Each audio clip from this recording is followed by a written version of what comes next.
Ocean FM, the perfect music mix. That's Michael Bublé there, and Home. Now I'm joined in studio by Gabriel McSharry, medical herbalist and nutritionist. Good morning, Gabriel. Good morning, Margaret. Now, if you have questions for us, you can send them in to us now to 083 3500 530, which is our text number, and you can call us, of course, on 0818 365 500. Now, our first question this morning, would love to know about acai, is it? Acai? Yeah, I guess something like that. Berry for weight loss. Yeah, I guess it's the acai berry. It's well, as far as I know, it's native to Brazil. It's definitely when I was down there, it was prominent on all the menus. But I think it's a native of there, and it's a small berry. And it's very nutritious, and it has all the antioxidants and polyphenols and flavonoids and so on.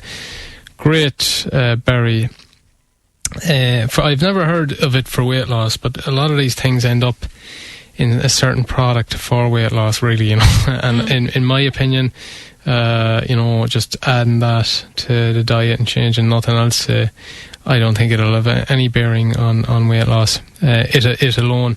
But as I say, it is a nutritious berry from the research I've done on it. But I think equally, if not more nutritious, would be blueberries, raspberries, blackberries, strawberries that are grown in Ireland. And I think we just have this fondness to kind of latch on to a foreign, the newest, greatest kind of berry, and no doubt that they're really good in that, and if you have a supply of them, consume them. But I think we should look to more local berries, which are equally as nutritious, in my opinion. But those berries themselves, I presume, even if they are eaten, then they need to be eaten as part of a healthy diet. They need to change more than just eating a berry. Oh, well, certainly, yeah. I mean, for weight loss, I don't think to be effective at all, just if you just add them and hope that it'll increase weight loss. I'd say it's just a kind of a dubious claim or a slant that might be put on a product with acai, I'd say. I've never seen it for that. Really, what I've seen it for is just nutritional content. And it is a very nutritious berry. And it's eaten in Brazil as a sweet or a dessert. And once it's blended, like the frozen berries, it nearly comes out like ice cream. Oh, right, that kind of consistency. But weight loss is a different ball game altogether, and you'll never, well, in my opinion anyway, you'll never have a product that you just add to your normal regime. It's just say you're overweight or obese, and then you get this product added to your regime, and that's going to put you into the normal weight range. It's very unlikely that product is going to be good for your health long term, if it does have that reaction.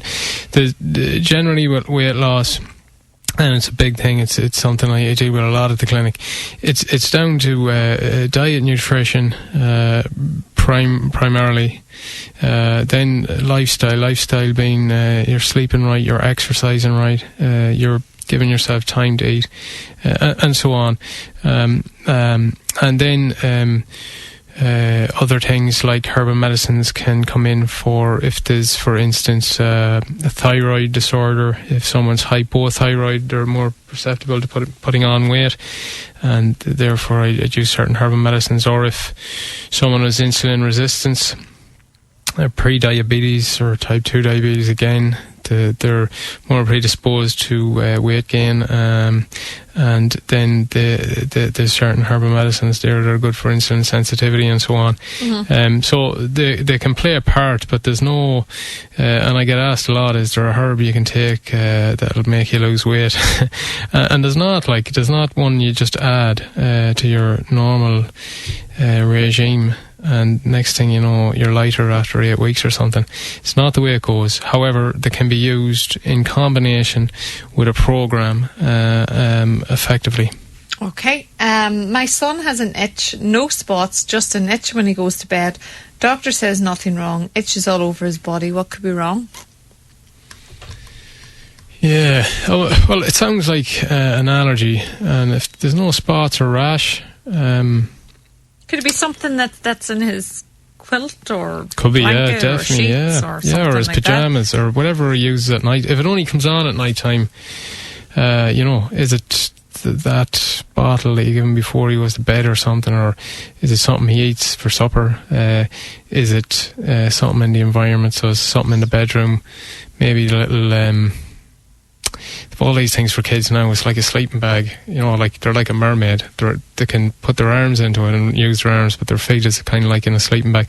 Is it all those little baby suits? Well, is it something in that? Is it I don't know, the detergent you're washing the clothes in and so on? I mean, is it something in the room like air freshener or something airborne or?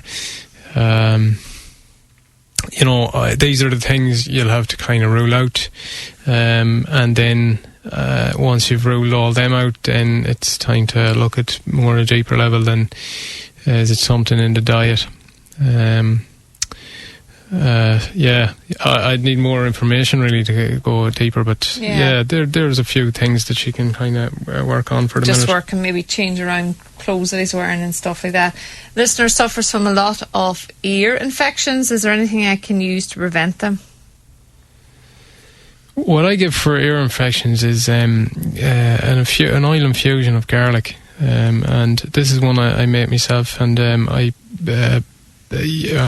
can make it really, but just get the good quality garlic, an organic garlic bulb, and take a few cloves out of it, take them out of the skin, bruise them or bash them up, and put them in a glass container and fill it with, say, sesame oil, and you leave it for 2 weeks, but shake it every day, give it a shake, and then at the end of the 2 weeks you just strain out, and it's good to leave it somewhere warm, like maybe a hot pressed, but not too warm, and probably not in sunlight, but somewhere warm, and then strain off the oil just through a bit of muslin or cheese cloth into another container, and then you throw away the leftover kind of garlic bulbs and stuff, and that oil then, and a slow dose, you just use a few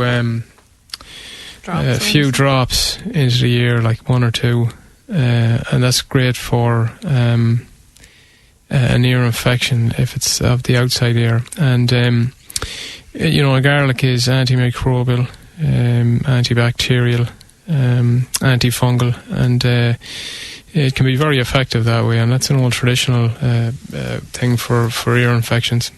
Okay, a child has an allergy to nuts. How bad can that get for them in adult life? Okay, if the child has an anaphylactic reaction when they consume nuts, which a lot do actually, with a nut allergy, a true nut allergy. Anaphylaxis meaning that if he consumes nuts, his airways swell up, and he has trouble breathing. And in that case, it's a very dangerous allergy, and it's something that some children carry around an EpiPen, or it's like a kind of a syringe that they take antihistamine straight away as an emergency, carry around with them if they have a true allergy to nuts. Going into adult life, I think it stays with them. However, they can grow out of it, for these people, it can be a nightmare too, because even though the labelling laws have improved, and anything really that does it, if you read labels, you'll see that some things that don't even contain nuts may be prepared in a factory that also has a nut product. So there could be a little bit of nut dust in the cereal or whatever, and they just need to be really careful, but over time the immune system may choose not to react that way to nuts, and they could grow out of it, but I don't think there's any guarantee it could be with them all their life. They just need to be careful and see, Yeah, so it's really just reading labels, and if they're out in restaurants eating or whatever it is, Definitely, especially if it's the type of an anaphylactic reaction they get to nuts, meaning that their airways swell up. And But for people like that, it's generally the doctors have isolated that that's what it is, and I think, as far as I know, they assign them an EpiPen. So it's I think it's adrenaline that they'll inject into their thigh, in their leg, if they're out in a restaurant, say, and even though they're assured there's no nuts there was something in the sauce or whatever, and they have this reaction. And it's I think it's important for them to always have this pen with them, and the child will probably need the pen going out through his adult life, just in case, but may never have to use it. As I say, he may grow out of it, but I think it's something they can retest down the track, though, if it's a true allergy, maybe with a skin prick test. Certain specialists, I think, can test for it, And is an allergy like that only noticed when someone actually does take a reaction? Yeah. Generally, it's an emergency, and if you can imagine, like some people get an allergic reaction to, say, pollen this time of year, and their eyes swell up. And some people worse than others, and sometimes their eyes can close and so on, which is awful, but still it's not life-threatening. Generally when you remove the allergen and stay in for a while or whatever, or take some antihistamines, and it'll go away, and the swelling will reduce and the eyes will be unaffected. However, if someone has this, and it tends to be kind of common with a true nut allergy, where their respiratory tracts, so even their tongue or their epiglottis or their esophagus, or wherever they breathe through, swells up, and that tube narrows where they can't breathe anymore, then that can be very serious for obvious reasons, and it can be life-threatening. So therefore,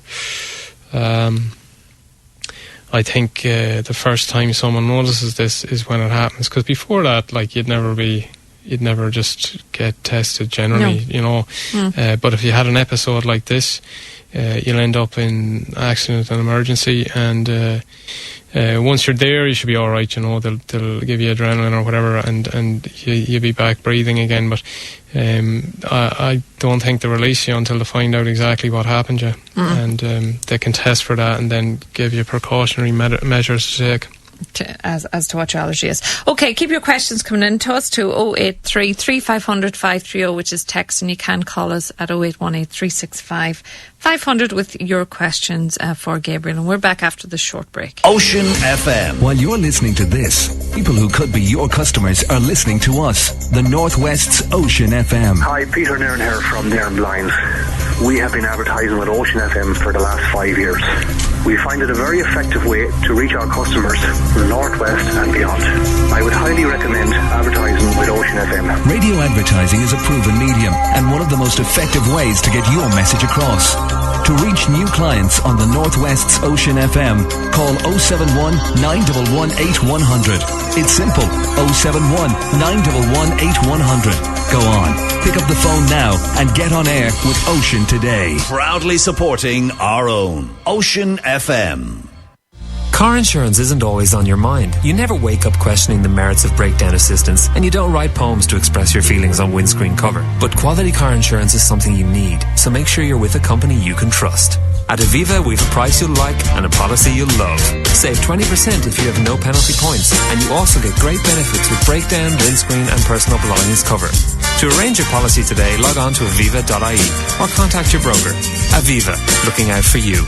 Aviva Insurance Europe PLC is regulated by the Financial Regulator. Terms and conditions apply. See aviva.ie for details. Cover available on comprehensive motor care and motor choice policies only. Penalty points discount applies to Irish licence holders only.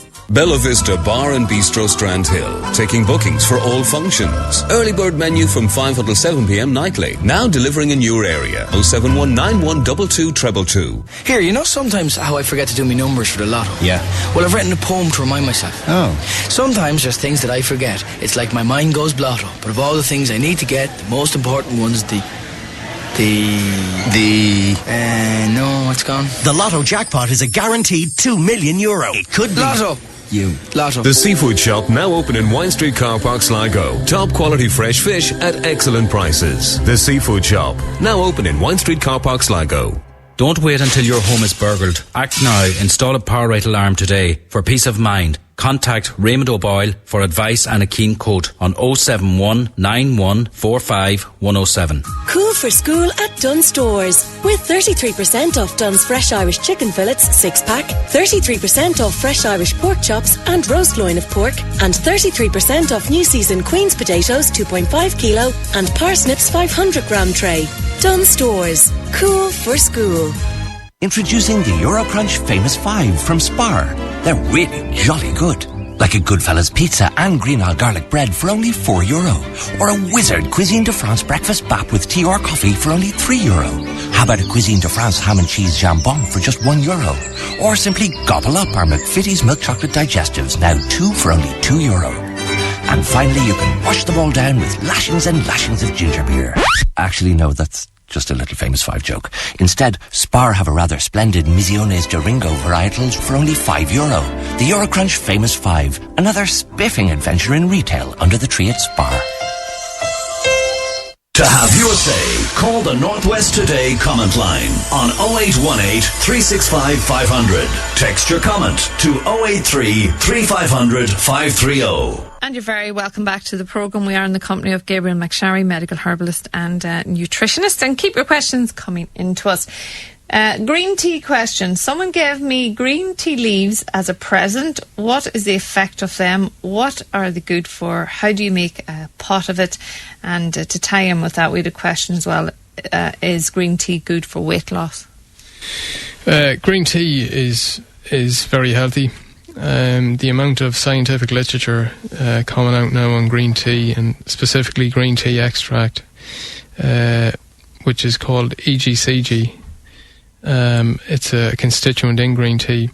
It's just really good for a lot of bodily functions. It's a strong antioxidant. That's the main thing. So it's good for, I suppose, kind of anti-aging, anti-cancer, and there's some trials to show that it's really good for an anti-diabetic, anti-cancer, and just a myriad of things. So green tea, no doubt, if it's a good quality, is really good. And what I mean by that is all the research that they do is either the isolated extract, so EGCG, or it's done in Asia, where they have large populations consuming quite a lot of green tea, but they all drink tea loose leaf.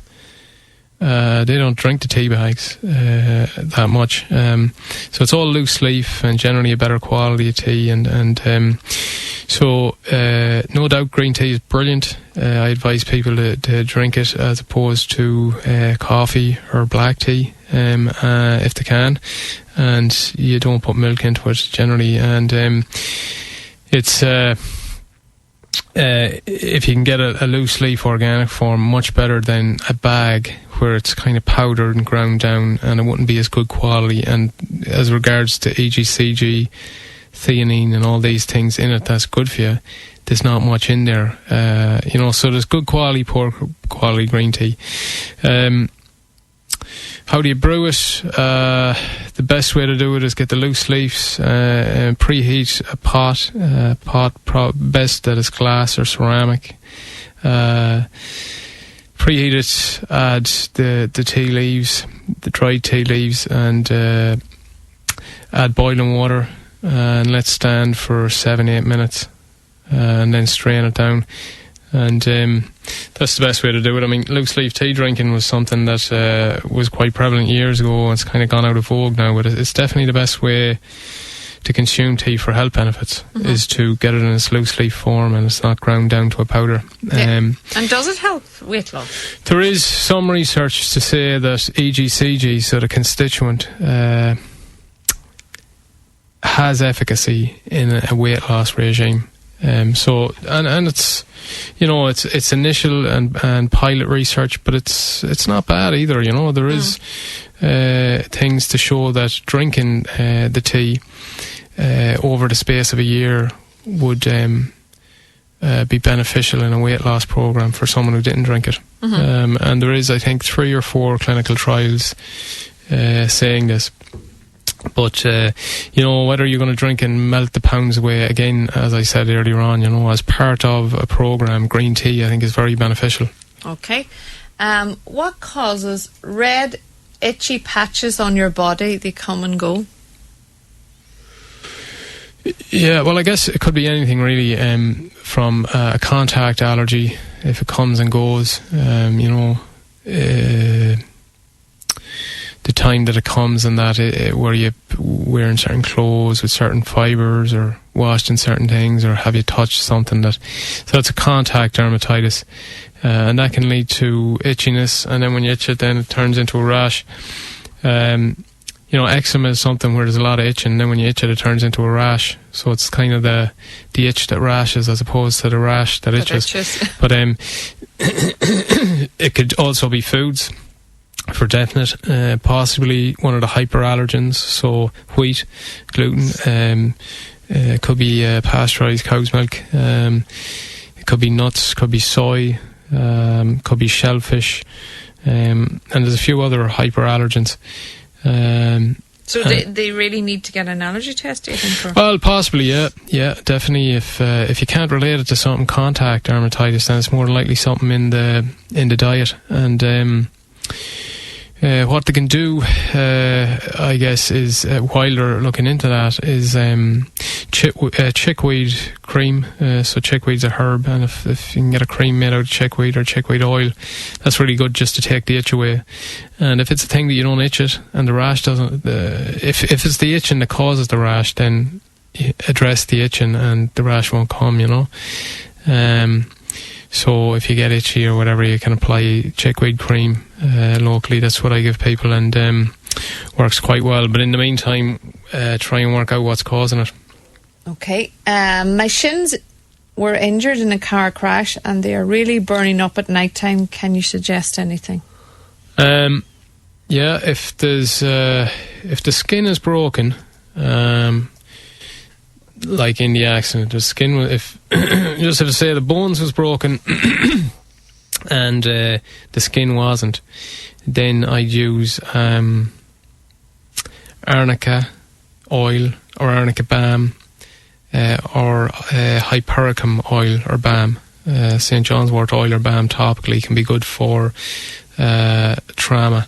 If the skin is broken, however, then I wouldn't use them, and I'd use a cream or oil based on comfrey. So that's how it go, and each of them will increase healing.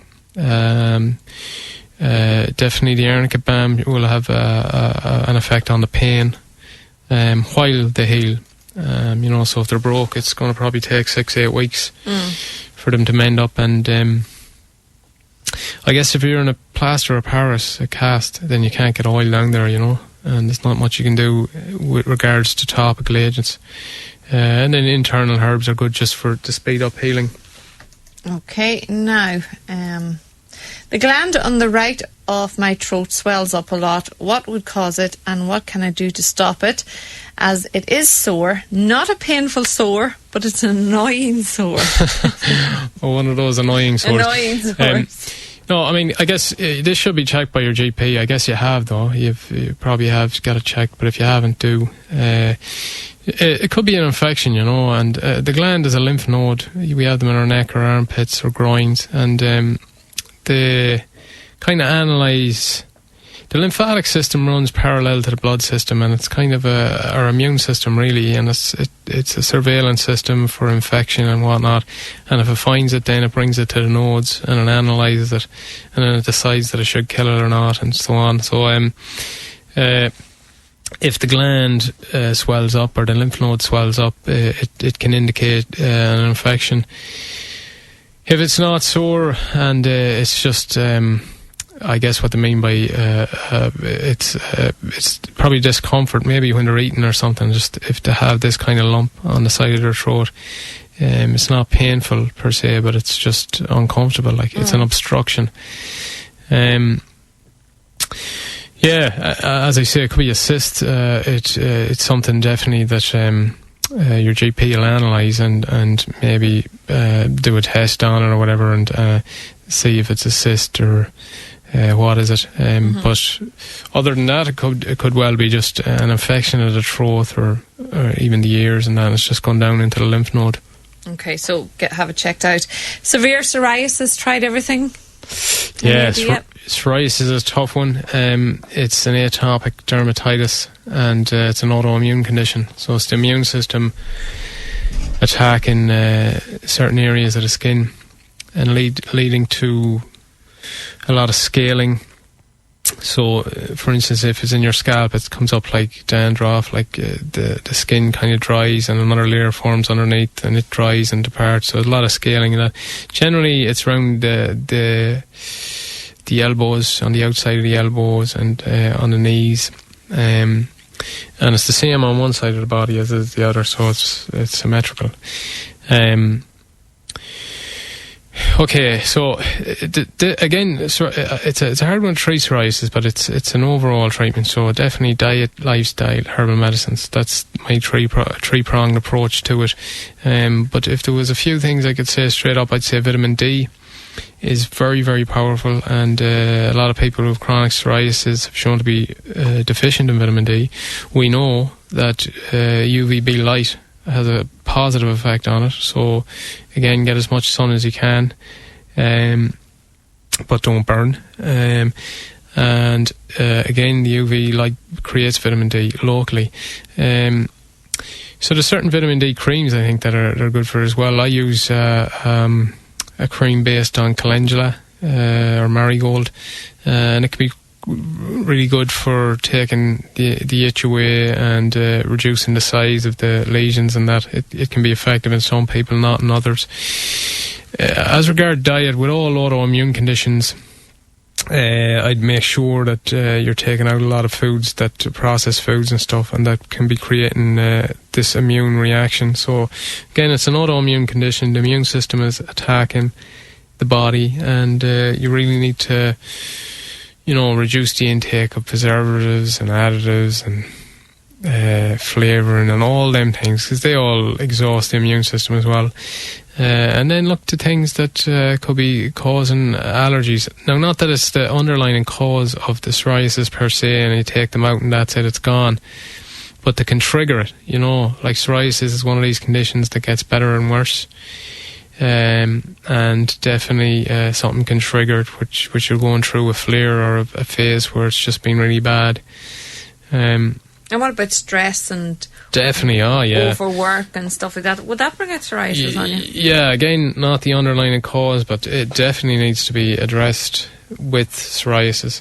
All psoriasis patients I see, definitely stress, but that comes into the lifestyle recommendations. So I never just give diet recommendations and that's it, or herbs and that's it. There's always diet, lifestyle and herbal medicines. And the lifestyle recommendations are such, there's a few of them that are quite simple and obvious, yet a lot of people offend in them, and that's, are you sleeping well? And it's not so much how long you're sleeping, like how many hours, is it 7 or 8? It's like, are you getting a good quality of sleep? Mm-hmm. So do you go to bed, wake up refreshed, or do you wake up wrecked? And that in itself is important to normalise, because if you're not getting good sleep, you are stressed throughout the day, because you're going to be a bit fatigued, you're constantly kind of catching up, and your energy isn't that great. And then you tend towards poor foods, to be honest, sugar-laden foods, if you're kind of tired all the time, because and caffeinated beverages, because you're constantly looking for that quick bit of energy. Fix, yeah. So sleep is extremely important. Exercise, extremely important. And these are all good for the immune system, obviously, so with an autoimmune condition. Digestion is very important. So what's the digestion like? Any diarrhea, constipation, bloating, flatulence, wind, distended abdomen, reflux, indigestion, heartburn. How I always look at the digestive tract in people with psoriasis and make sure that's okay. So again, an overall approach. I know they're aware they probably tried everything meaning that all the conventional drugs and topical steroids and so on, and probably worked for a period of time. But it's still there, maybe a year or two on, and really just would love to get rid of it. But so that's it. The best I can tell you is that really a program is the best for chronic severe psoriasis. Okay, this listener says, are you in favour of full-fat foods or low-fat foods? Because last week you recommended full-fat yoghurt. Now, I am in favour. Explain yourself, Gabriel. I'm definitely in favour of full-fat foods and not in favour of low-fat foods. Okay, why? Well, I think I probably explained it last week, but no, if something is naturally low in fat, then that's okay. You know, if you want to eat them or whatever, like vegetables, green leafy vegetables, very powerful. All veggies are quite powerful, in my opinion, very important to the diet. But if something, if a food has fat on it or in it, we'll say, for instance, milk, or butter. So to have low butter or skim, low 2% milk, all these things, in my opinion, isn't the way to go. Just have it, taking the fat component out of a food that's supposed to have fat in it is modifying nature, I guess, you know. So you're playing around with the foods. Just eat it with the fat in it. It all gets down to the basis of it is that saturated fats, so animal fats, cause heart disease. Now, that's a hypothesis, and it's 30 years old. But when you do a good, unbiased analysis of the scientific literature, interestingly enough, that hypothesis has poor enough standing.